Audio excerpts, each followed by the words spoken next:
Okay, I think I'll start. Well, good afternoon, everyone, and thank you for joining me. My name is Darren Northcott. I'm the National Official for Education at the NASUWT.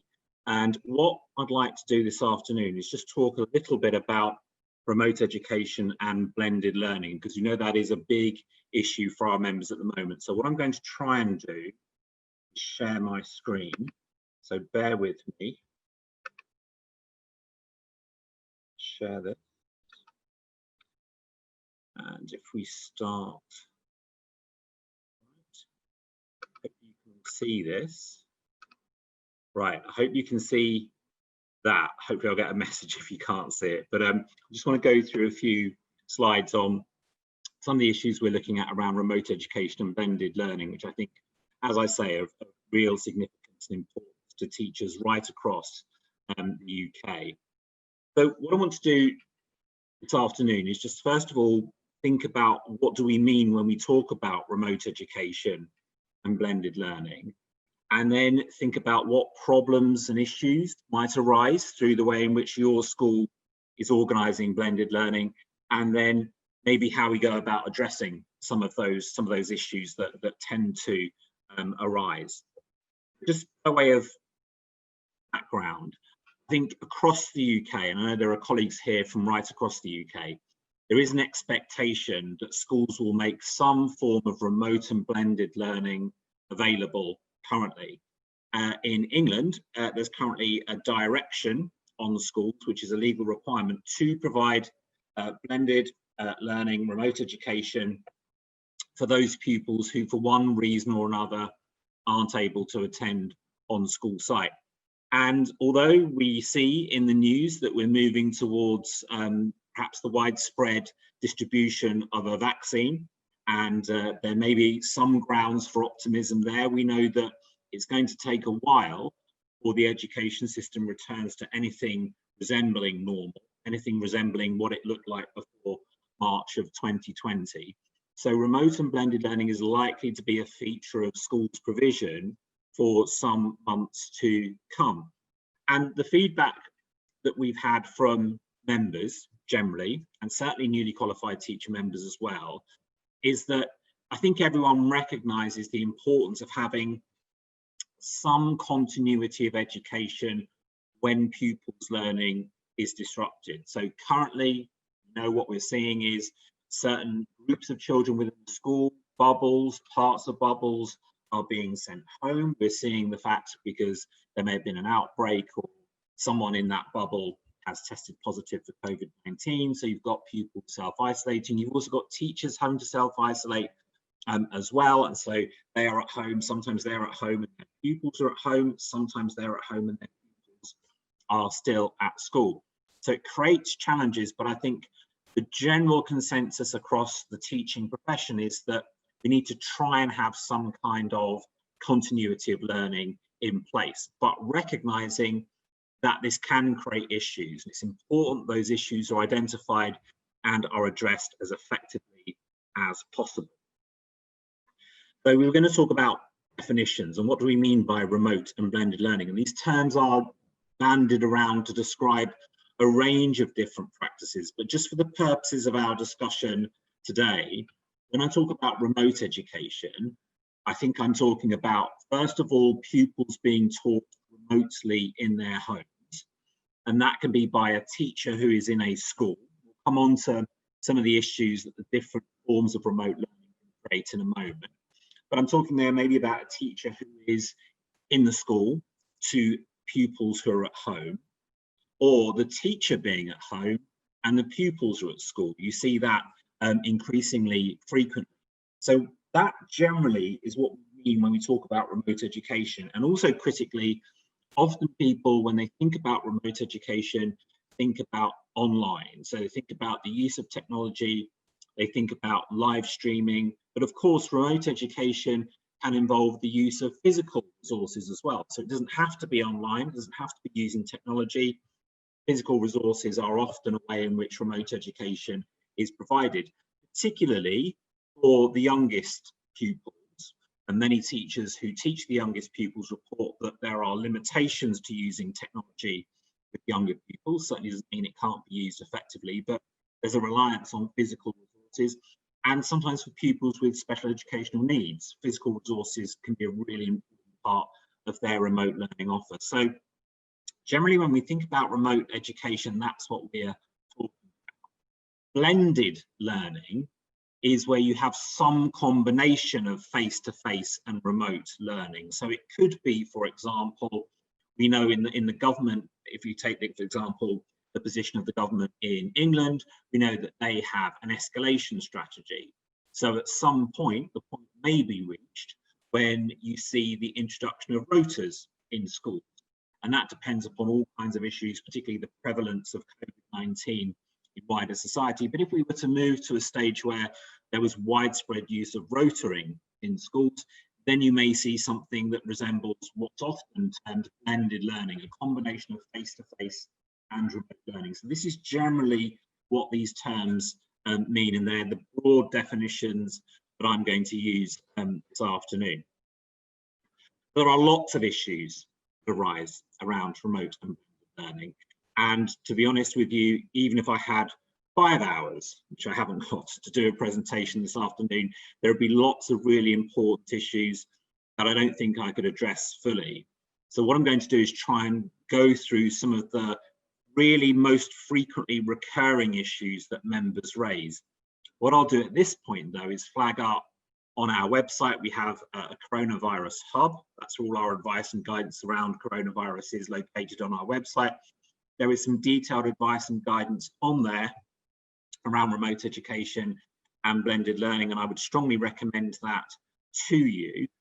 Everything I'm going to say this afternoon is covered in more detail in that advice and guidance, but as I say, I want to touch on those key issues that our members identify and continue to identify around remote education and blended learning. And I would say they probably fall into 6 broad categories. So the concerns or the questions that people have are around expectations.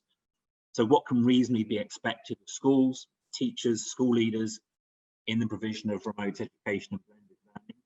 We know that workload is a significant issue when schools are developing and then implementing their blended and remote learning offers. Training and resources is really important. Resources not only for pupils, but also resources for school staff. The debate about what's known as synchronous versus asynchronous learning, and should we prefer one as opposed to the other, touch on that. Privacy, data protection, and safeguarding, really important points there about how remote education is organised, particularly when we're using technology. And I would say the last issue I think that tends to arise is what you might call pedagogy. How do we go about teaching and learning in a remote context? And teacher professionalism. How do we enhance and defend teacher professionalism when we're using remote and blended learning? So let's just go through some of those as briefly as we can, and hopefully this will be of some use and interest to you. I think the first point, if we're looking at expectations, is that everyone has to recognise that the evidence about which approaches to remote education and blended learning, which approaches available to us are the most effective, is really limited. So there's not a strong research or evidence base for the provision of remote and blended learning in the way in which it's having to be provided currently. And perhaps that's not surprising, because we haven't in modern times been through the global pandemic that required the widespread use of remote and blended learning.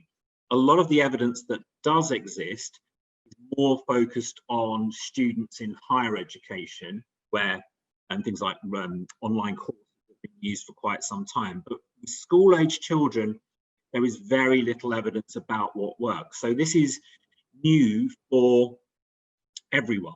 It is, as they say, it's an iterative process. People are learning as they are going along. So because this is new, and because we're still not clear what works best and what doesn't work best, expectations need to be realistic.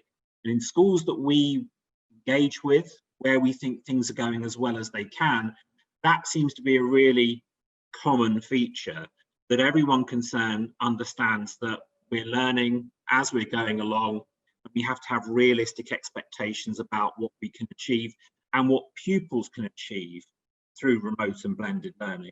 There is, I think, a broad consensus that the best environment for children and young people and the best place for children and young people is in school. And we would agree with that wholeheartedly. But children can only be in school, staff can only be in school when it's safe. So if we have to have remote and blended learning, we have to have it because of the circumstances that everyone finds themselves in. But we need to be clear about what we can expect and what we can't expect when pupils are trying to learn when they're at home, they're separated from the teacher, they're not in the school environment, or even where a teacher isn't in the school environment and the pupils are.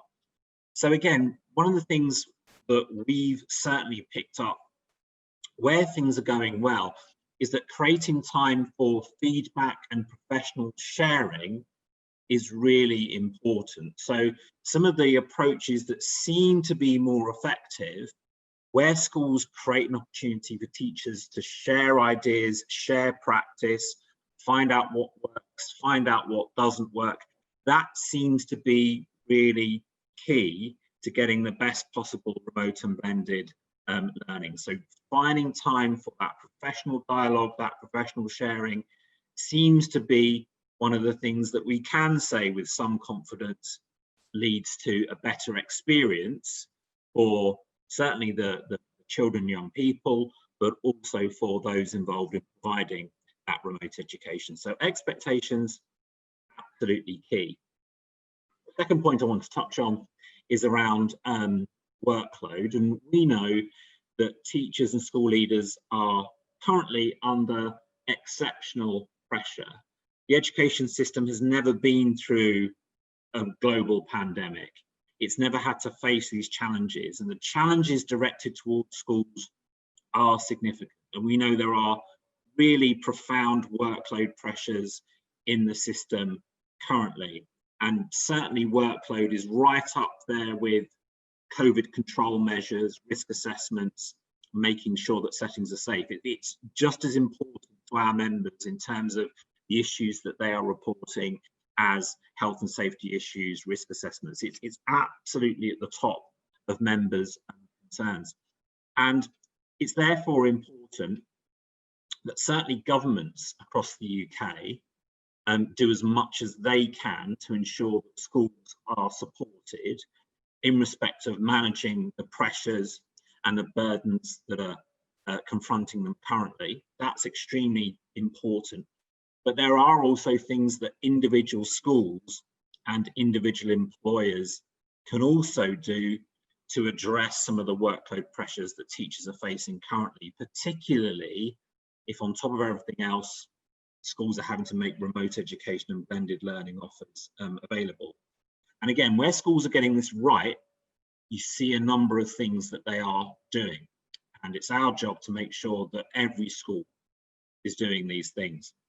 So the first thing I would think about when we're considering the workload demands associated with remote education, blended learning, is to think about going into COVID-19 pandemic. So it seems a long time ago, but way back in March of this year, it was very clear from our evidence and our research done by the government, research done by others, that workload remained the #1 concern of teachers by the proverbial country mile. So going into the COVID-19 crisis, workload was a significant issue. Some work had been done in the years preceding the COVID-19 crisis to identify what's driving that excessive and unnecessary workload and what can be done about it. And the three biggest drivers of workload going into the pandemic were marking #1, again by some distance from the other two, but marking demands, very much driving workload pressures, planning, so the provision of daily and weekly plans, planning in excessive detail, getting the really important principle that what matters is planned lessons, not necessarily lesson plans, and then assessment as the third big driver of workload. Data drops, collecting data, pupil tracking, a lot of the assessment systems and performance data systems in schools are extremely workload intensive. And as a result of this, in England, but the lessons I think apply elsewhere, but in England, the government commissioned and published 3 reports on addressing the drivers of excessive workload and marking, planning and assessment. Those are published in 2016, and they set out key strategies that schools can implement to reduce those workload pressures. And lots of schools, it's encouraging to that extent, lots of schools took a long, hard look at their marking, their planning and their assessment and began to change their practice to remove some of the unnecessary and excessive workload. However, and it certainly isn't a strict correlation, but you do see this quite a lot, where members are in schools and they report that the workload pressures in relation to remote education are excessive.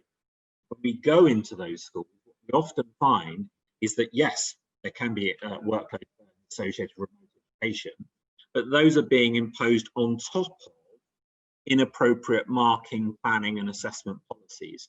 So what schools need to be doing to create the capacity for remote education, if they haven't done so, is really focusing relentlessly on removing marking, planning and assessment burdens.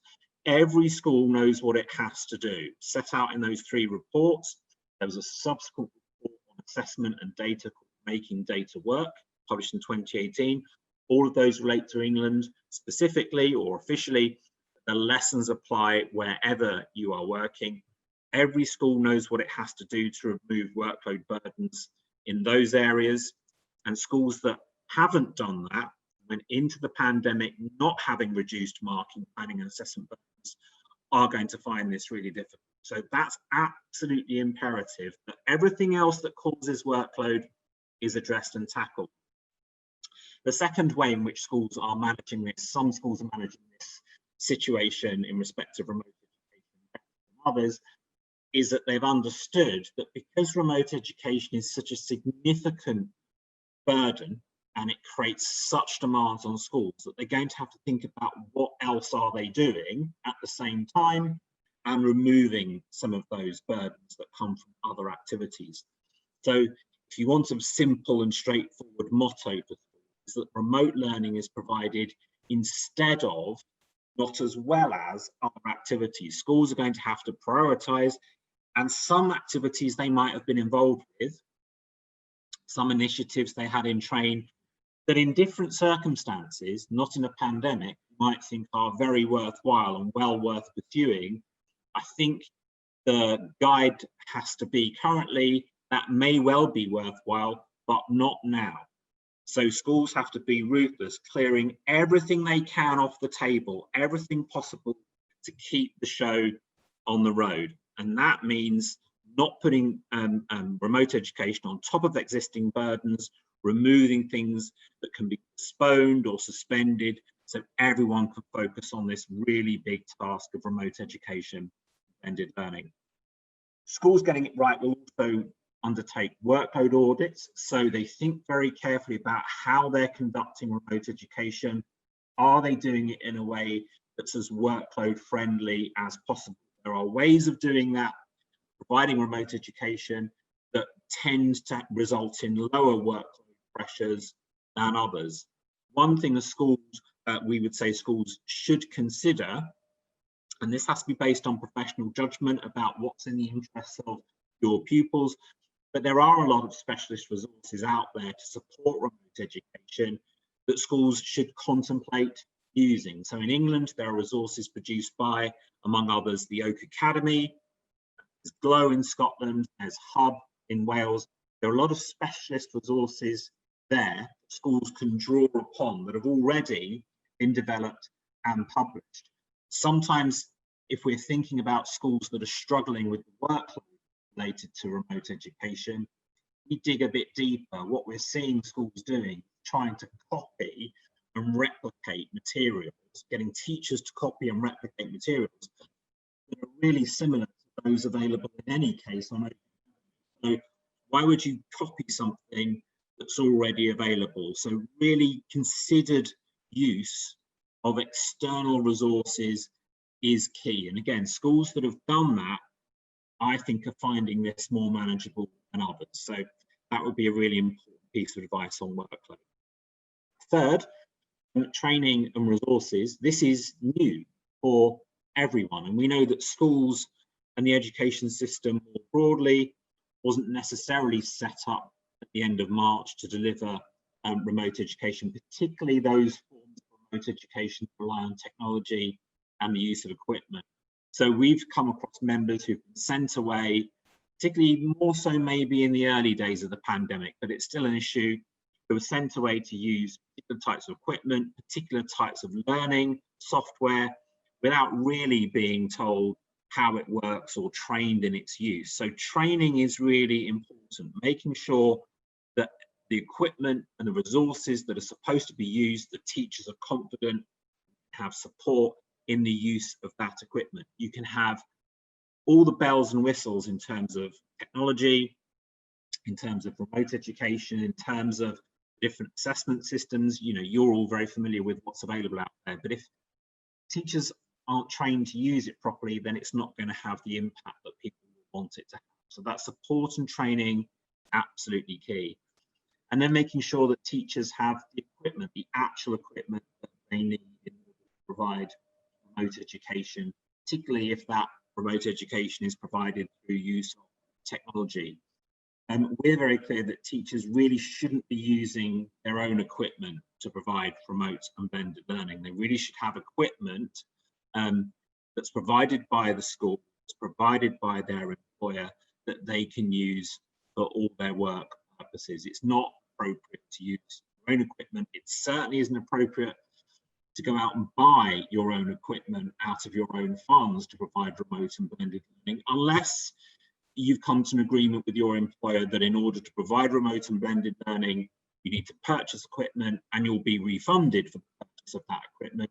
You should not be dipping into your own pockets to provide equipment to provide remote and blended learning. It's really not important. If the expectation your employer is there that you will use, for example, technology to provide remote and blended learning, then it's imperative that your employer provides you with the tools to meet its expectations in that respect.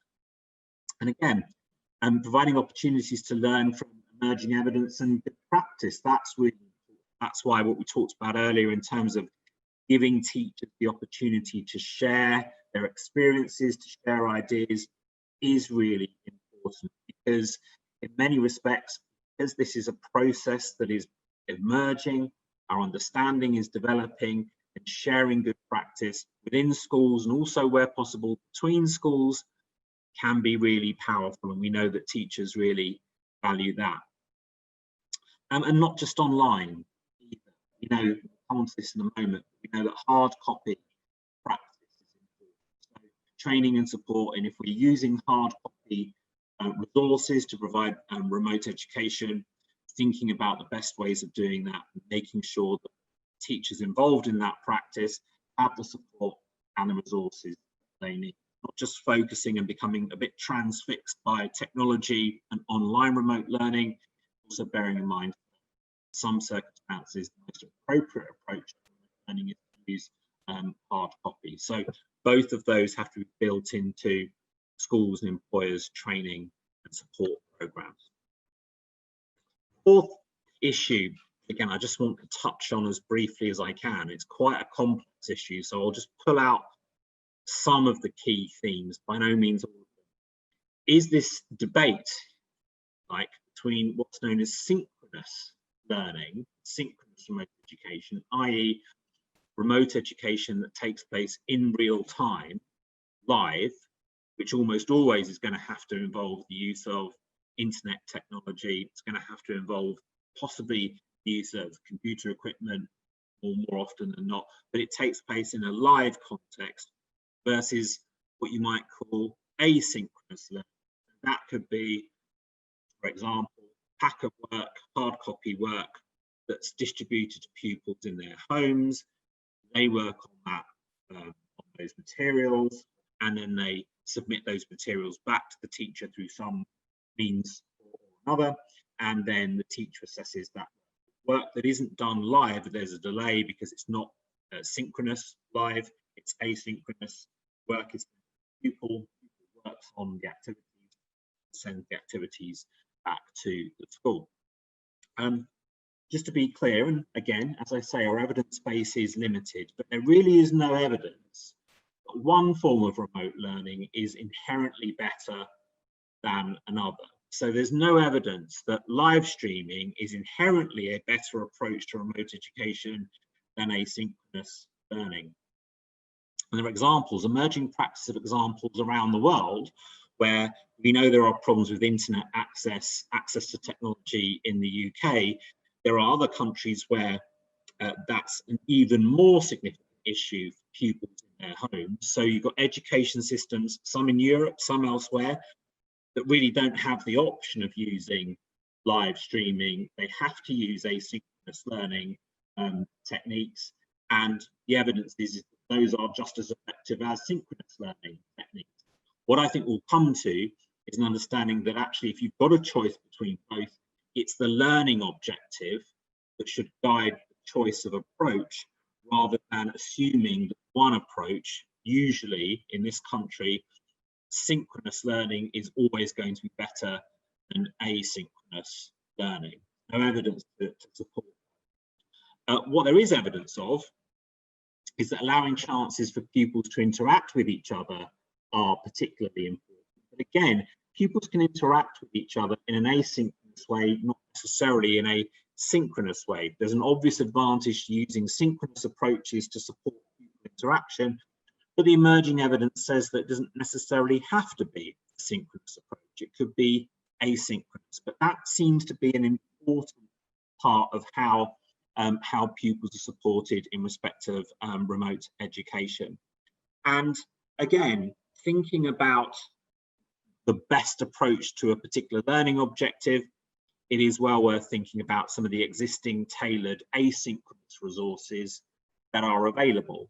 So, for example, it is possible, if you take a particular learning objective, it is possible to find, for example, access to a pre-recorded audiovisual set of materials that students could watch when they're at home. It doesn't have to be live streamed from a teacher. It can be just as effective for pupils to watch a tailored audiovisual resource available on something like Oak, but there are other providers out there. That can be just as effective as teachers having to live stream a lesson. Bearing in mind also that some of those resources have been developed in a way that's specifically designed to be used at home, wherein an approach based upon a live streamed lesson from a classroom to pupils at home isn't designed to be accessed in that way by pupils. So thinking about the use of existing resources, particularly audiovisual resources that can be watched in home, not necessarily live, that can be a really important approach as well, and also makes an important contribution to workload as well. And as we say, the approach should fit the learning objective. So if the learning objective is best suited or can be achieved through using an asynchronous approach, then that's the approach that really should be used, driven by the teacher's professional judgment. I think in a lot of cases, problems come through an assumption that live streaming and synchronous approaches are inherently better than others, and there's no evidence to support that particular assertion. Let's have a quick look at some of the forms. If we're looking at synchronous learning, then let's look at some of the forms that synchronous learning tends to take. And we can take a look at live streaming, which again can take various forms. And this is something that, again, members are interested in and in some cases concerned about. So a very common form of synchronous learning is live video from a teacher to pupils in their homes. I think if you were to ask members of the general public what they thought remote learning meant, it probably is some sort of form of live video from a teacher to pupils in their homes. Now, we are not saying there's some quite detailed advice and guidance on our website on live streaming. We're absolutely not saying that under no circumstances should live streaming be used. So we're not making that point. What we are saying, though, is that before live streaming is used, it is really important to bear a few factors in mind. First of all, that if you have live video, it does create data protection, privacy, and safeguarding risks. So you've got a teacher broadcasting to individual pupils in their homes. That is not without risk, and it's important that those risks are identified and addressed effectively if live streaming is going to be used. Suffice to say, from our point of view, one of the criteria we would apply is that no teacher should be forced to use live streaming of this kind. It should be a professional judgment made by a teacher. So if you are making a judgment about using live streaming, then bear in mind there are important data protection and privacy and safeguarding issues that need to be addressed. This is especially the case, and if I'm going to make an exception about types of practice that perhaps we would say are probably inappropriate in all circumstances, I would say that one practice we would have significant reservations about is the practice where you've got a lesson taking place in a classroom with a teacher and some pupils, but some pupils are at home watching that lesson take place in the classroom. That raises a range of issues that for many schools, I think they haven't thought about as carefully as they need to. Just think about that, think about the privacy issues for individual students in a classroom. Think about when pupils are at home watching a live streamed lesson. It may not just be the pupil who's watching that lesson. So it raises really significant privacy and data protection issues. So we would say, if you're thinking about particularly that form of live streaming, but any form of live streaming of this type, exercise caution in its use and consider other approaches to teaching and learning first. So if it's about, our starting point as teachers should always be with the learning objective that we have for a particular lesson. If there is a way of achieving that learning objective without using live streaming, it really should be considered. Bearing in mind, again, and I can't emphasize this enough, there is no evidence that live streaming is any more effective inherently than any other form of remote education. Really important point. The other point that some members have raised with us as being perhaps helpful, if live streaming is happening, but in a way that perhaps helps keep participants safer, is making use of chat functions in lessons. So rather than pupils being able to observe other pupils or being able to observe what's happening in a classroom, some quite interesting ways of using chat functions to have a live dimension to lesson, but without the video streaming that can create all kinds of issues. Another practice, as we mentioned a little earlier, that again is becoming more prevalent is the situation where a teacher, let's say a teacher's been told that they have to self-isolate, so that teacher is not able to come into school. Or you've got a teacher who, for example, might be in the 3rd trimester of pregnancy, and that member has reached an agreement with their employer that in terms of managing the risk, it would be better for that teacher to be at home. That's a situation that arises pretty frequently. But however it's arrived at, a situation where the teacher is at work, so the teacher isn't sick, the teacher's willing and able to work, but at home, and the pupils that teacher is teaching or responsible for, they're at school. So the practice has emerged where the teacher is broadcasting a lesson from their home to pupils who are in a classroom at school. And it's important to be clear about whether that is appropriate or not. I think our view, and again, we're monitoring this very carefully, our view is first of all to be clear that there are data protection issues that need to be addressed. So all schools and employers have to have a data protection policy. It's very important that when you have any form of live streaming, it's complying with that data protection policy. But I think we would say that that is not objectionable in principle as an approach, but there are some things that need to be thought about if that situation arises. And the first, and this seems obvious, but we've come across cases where it hasn't happened, where the pupils in school need to be supervised. So the teacher isn't able to exercise meaningful behaviour management, for example, of pupils in a classroom when the teacher is miles away live streaming the lesson into pupils who are at school. So the pupils in a class, let's say we've got a class teacher live streaming a lesson to pupils in a classroom, there must be another adult in that classroom. As I say, that seems obvious, but we've come across cases where it didn't occur to a school that might be a sensible thing to do. And usually when you highlight it, most schools realise that if they're going to do that, then they better have another adult in the classroom with pupils who are at school.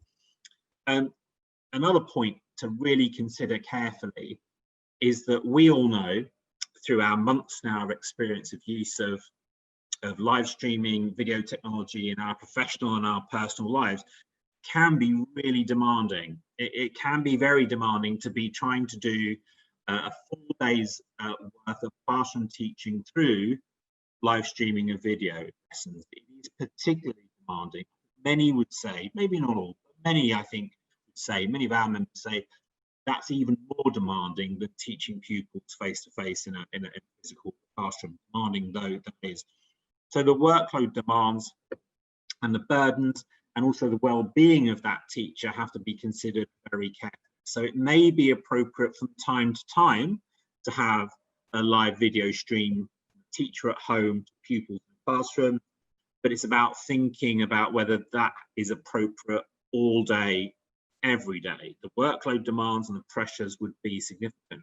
So that's why it's worth, again, thinking about, are there alternative ways of supporting pupils learning in those circumstances? Remember, the core consideration needs to be the learning objective, and are there other ways in which that learning objective can be secured?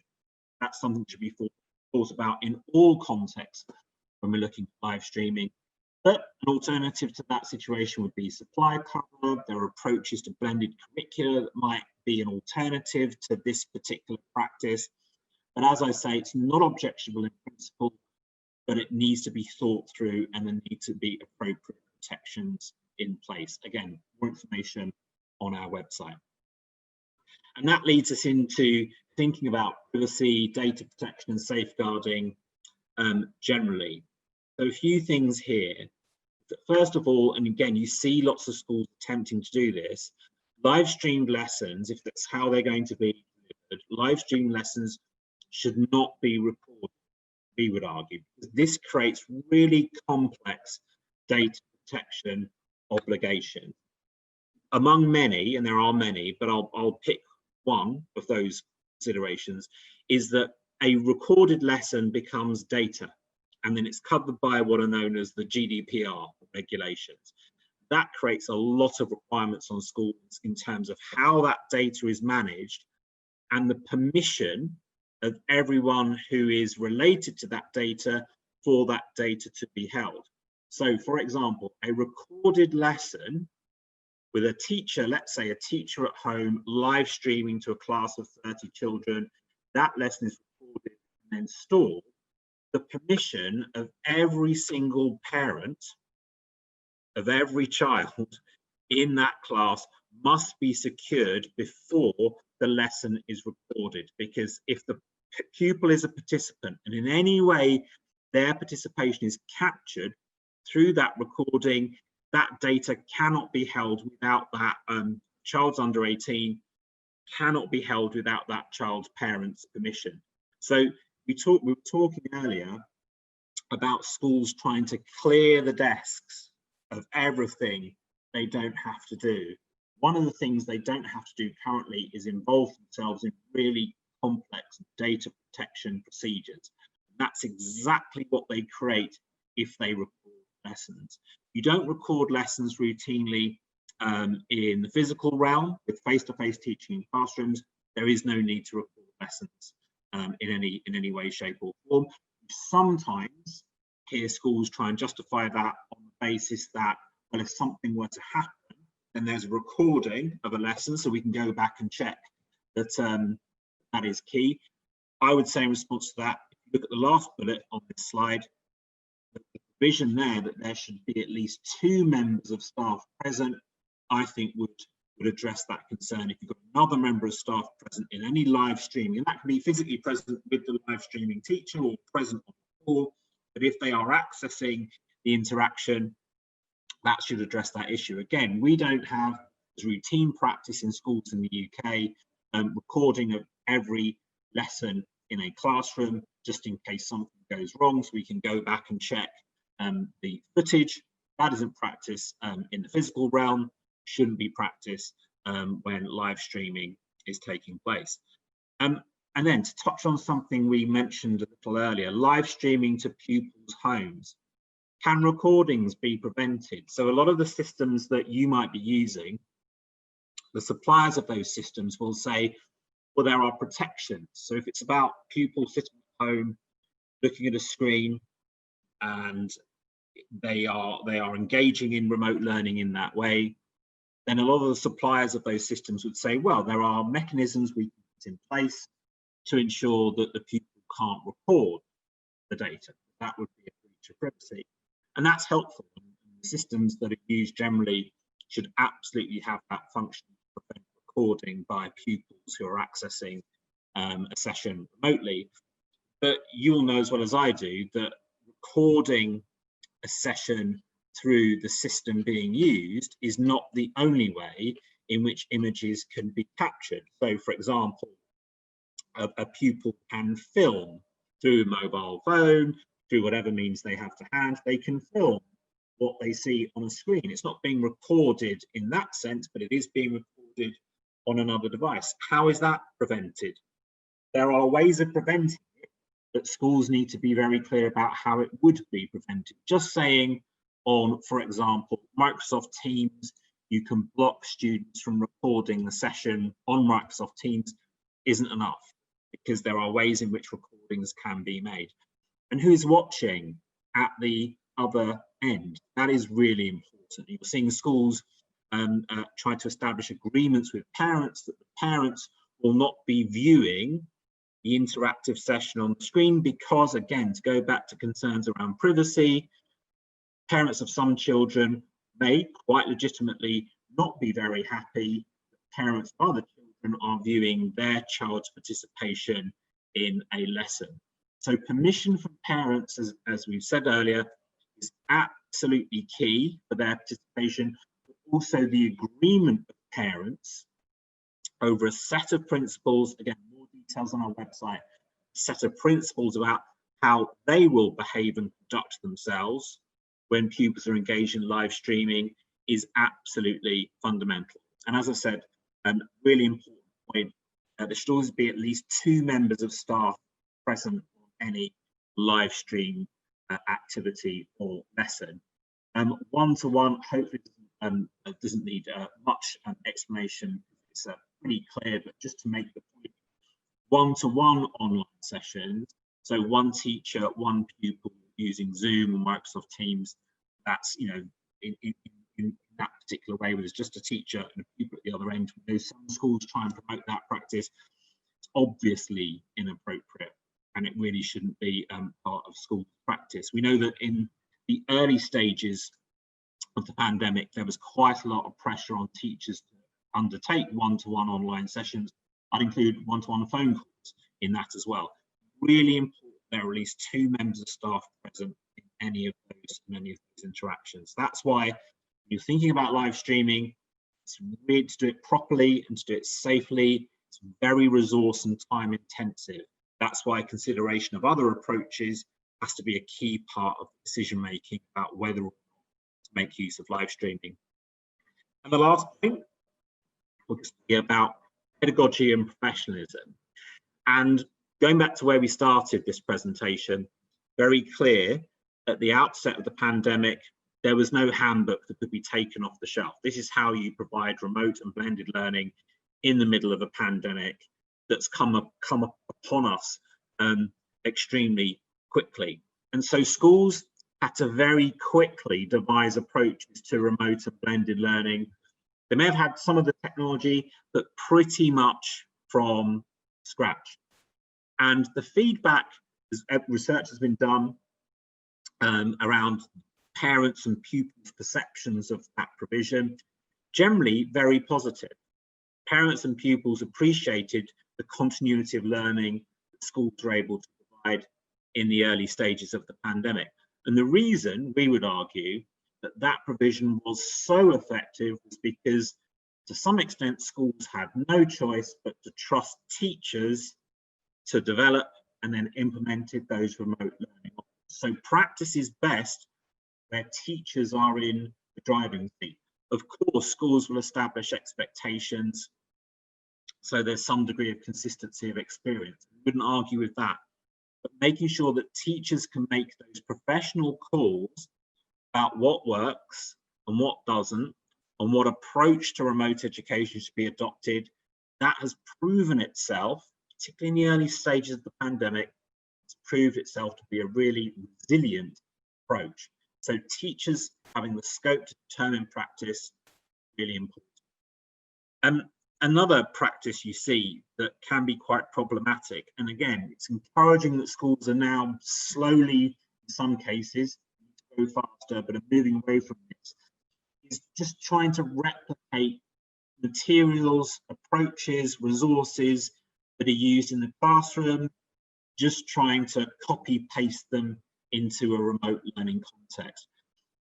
That generally doesn't work. Of course, there are principles, of course, there are materials that you would plan to use in a classroom context that you can use effectively in a remote education context.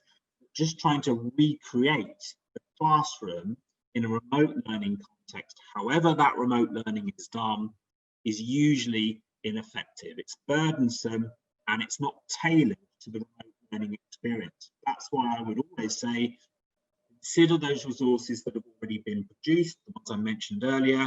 You may not want to use them, but the one thing you can say about them is they've been designed to be used in this context. Most school resources haven't. Really key. Lesson observations, so if you're talking about live streaming, lesson observations, drop-ins, remote lesson observations are not necessary and they're not helpful. They're a distraction. And to do lesson observations properly is very resource intensive, it takes time, and it's probably not going to add much to the process. So we would say that they are a distraction from what you as teachers and your colleagues in schools need to be focusing on, which is the incredibly difficult task of developing and then implementing and maintaining remote and blended learning options. And then finally, what you see some schools doing, kind of related to some of the earlier points we were making, is that they have very clunky and unwieldy data and assessment systems, and what they're trying to do is just translate those into the online realm where learning is very different. It's really unlikely to be particularly helpful. So it's the focus on formative assessment, on trusting teachers to find out what their pupils know, what their pupils don't know, and what they need to move on to know, to try and learn to know and understand next. That is really key, particularly where you've had such a significant amount of lost learning in schools, and where that lost learning has impacted more significantly on some pupils than others. That individualized formative assessment pupils is going to be far more useful than collating, generating lots of summative pupil assessment data to feed into school tracking systems and to support data drops, all those other practices that are in some respects questionable in the best of times. A couple of other points as well. Behaviour of parents during live sessions, again, just making that point again, really, really important, that we make sure that parents are clear what's expected of them.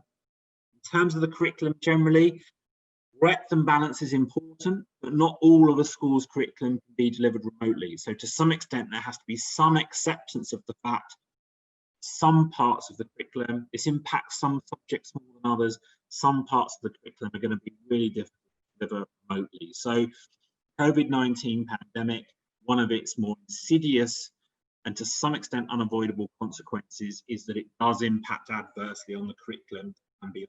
That's why expectations about what can and can't be offered are so important. Behaviour, absolutely key. Teachers need to be supported to address pupil indiscipline. We know that there are pupils who had a very difficult time during the pandemic, and we know that that's had an adverse impact on their behaviour. What we would say is it's not about schools lowering their behaviour expectations and their behaviour standards. It's about schools maintaining those standards, recognising that some pupils might need more support to meet those standards given their recent experience. And you should not be spending your time running around chasing up pupils not engaging in remote education sessions. By all means, flag concerns about individual pupils. You should not be spending hours on the phone trying to telephone parents of pupils who aren't engaging. That isn't something that you've got the time to do. Your focus needs to be on provision of remote education and support and the learning of pupils. But just to conclude, our advice and guidance is available on the website. Please do that. If you have any concerns about yourself individually in terms of how learning is being organised in your school, particularly around workload and around the use of live streaming, and if you're not comfortable with what's happening in your school, you can always contact us. The information is available on our website, but I've left the email address there in case you need that. And sometimes it's not just about what's happening to you as an individual teacher, it's for employer-wide practice. And so for us, our key job is to make sure that we are challenging employers that are imposing poor practices, not respecting the rights of all our members in a school. We will challenge employers that do that, and we will challenge governments to make sure that they are stepping up the plate as well on remote education. We've called for, across the UK, a national remote education plan. Government's put in place to provide the resources that schools need, pupils need. We still know there are pupils who are struggling to access the resources that will help them participate as fully as they possibly can. It's government's job to do that, and it's also government's job to be far more proactive in tackling those schools and tackling those employers that aren't doing the right thing by you as their teachers and by the children and young people they're responsible for. And finally, I would say that our advice and guidance on remote education is really comprehensive, it's really effective, and the reason I would say it's comprehensive and effective is because it is based upon the feedback that you have provided. So I can see a lot of really interesting questions and observations have been left in the chat function. We are going to take those away, make sure that we are addressing those issues and those concerns in the advice and guidance that we produce. What we produce, this is an evolving picture, so making sure that our advice and guidance changes and adapts to changing circumstances will be really key. But the advice won't be as good as it can be unless you as members, you as practitioners in classrooms, and you particularly as newly qualified teachers are able to provide us with feedback so we can make sure we are addressing your concerns. So let me stop sharing there. I hope that was of some use to you. There's some quite interesting comments here, as I say, some quite interesting comments in the chat bar, and again, some interesting observations about some of the experiences that you've had around remote and learning. And we will make the presentation, just to answer a couple, make the presentation available to you. So that's at least what I've said this afternoon, that's useful to you. But I will be absolutely honest, the presentation is not as good as the advice and guidance on our website. So I very strongly recommend that you look at that. I'm going to answer a couple of questions. I've got a couple of minutes. I'm going to answer a couple of questions. And this is a question from Jennifer. So good afternoon, Jennifer, who has asked, mentioning that you have an interview for a Year 5 position on Monday where you have to deliver a live remote lesson to the class 20 minutes in the DFE, and then an activity for the class TA to give class. Do you have any tips? I've never done a lesson in this way before. Well, first of all, what I'm going to say, Jennifer, is think very carefully about what you said earlier about data protection and about privacy. Those issues are important. What I would say about what good practice looks like in that context is there's a lot of, I think, good emerging evidence online about if you are going to use live streaming. I understand it's a job interview, so it's going to be something that whatever your views on live streaming, you're going to have to participate in it in that context. There's quite a lot of good advice and guidance out there. Not sure which jurisdiction you're teaching in. I'm going to guess in England. So in England, do look at some of the materials that are produced by Oak and other resources. And also look on the DFE website, where there is some examples of, they're not endorsing it, but they're just drawing attention to what they think is good practice. If what you do in your interview reflects some of the points that are in the DFE's guidance on remote and blended learning, that might be quite helpful. But it is difficult. Be realistic about your about the expectations that you might have on that. I'm also going to, yes, and there's a very good good response there from John in reply to Jennifer as well. So hopefully that was of use to you. I'm really going to let you go and have your half-hour break now. Thank you for your comments. Thank you for your participation. We understand this is a difficult issue. Do look at our advice and guidance. Do approach us for confidential help if you're concerned about anything related to remote education and blended learning that gives you grounds for concern, and do continue to provide your feedback. Yes, on problems and concerns, of course, but on practice where you think is working well and you'd like to tell other people about it. So I'll leave it there. Enjoy the rest of the day, and the session coming up I know will be excellent. The presenter is excellent. Enjoy your break, and I hopefully will see you in one form or another on Zoom, hopefully in real life at some point in the very near future. Take care and see you soon.